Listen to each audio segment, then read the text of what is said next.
እውነት ለመናገር አንድ ወቅት ላይ በጣም የሚከፋኝ ይሰማኝ ነበረ።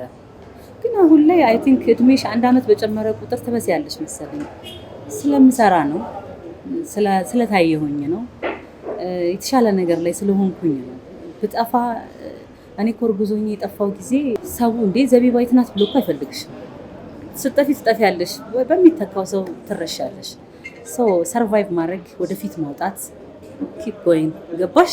ይሄ ምንም ወደኋላ ስለሰራሽ ነው የምትተቸው። አንዳንዴ ደግሞ የተተቸንን ነገር በሙሉ በመጥፎ መውሰድ የለብንም። አንዳንዴ ደግሞ ሰዎች አገላለጹን ላይችሉት ይችላሉ እንጂ ላንቺም መልካም በማሰብ ሊሆን ይችላል። እኔ የተማርኩት ነገር አለ። ስፔሻሊ በትዳር በኩል በተሰጠኝ ኮመንት ምንም ብሌም አላደረግም።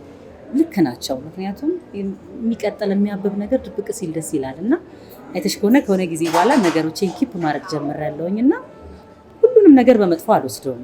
የሚጠቅመኝን እቀበላለሁ፣ ማይሆነኝን እተዋለሁ እንጂ ወቀጣው ከባድ ነበር። አሁን ግን እግዚአብሔር ይመስገን